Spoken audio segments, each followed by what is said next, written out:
ఇది నరసింహస్వామి గుడికి వెళ్లే రూట్ లో వచ్చే కాళీయ సర్పం. ఇది మీకు ఒక చిన్న కథ చెప్తాను. కృష్ణుడిది. కృష్ణుడు చిన్నప్పుడు వాళ్ళ ఫ్రెండ్స్ తో ఒక బంతితో ఆటలాడుతా ఉన్నప్పుడు ఆ బంతి వచ్చి చెరువులో పడిపోతుంది.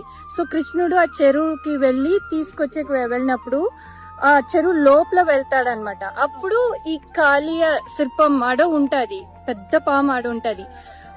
ఈ శిల్పంతో జగడాలు చేసి తర్వాత లేచేప్పుడు ఆ శిల్పం మీదే నిల్చుకొని లేచి వస్తాడనమాట పైనికి. సో దాన్ని ఈడ స్టాచ్యూగా పెట్టిండారు. పెద్ద కాళీయ శిల్పం ఆడ పైన మీరు చూసారంటే కృష్ణుడు నిల్చుకొని ఉండేట్లా. అదంతా మీకు డ్రోన్ షాట్ లో అన్నిట్లో క్లియర్ గా చూపిస్తా. చాలా అందంగా ఉంది.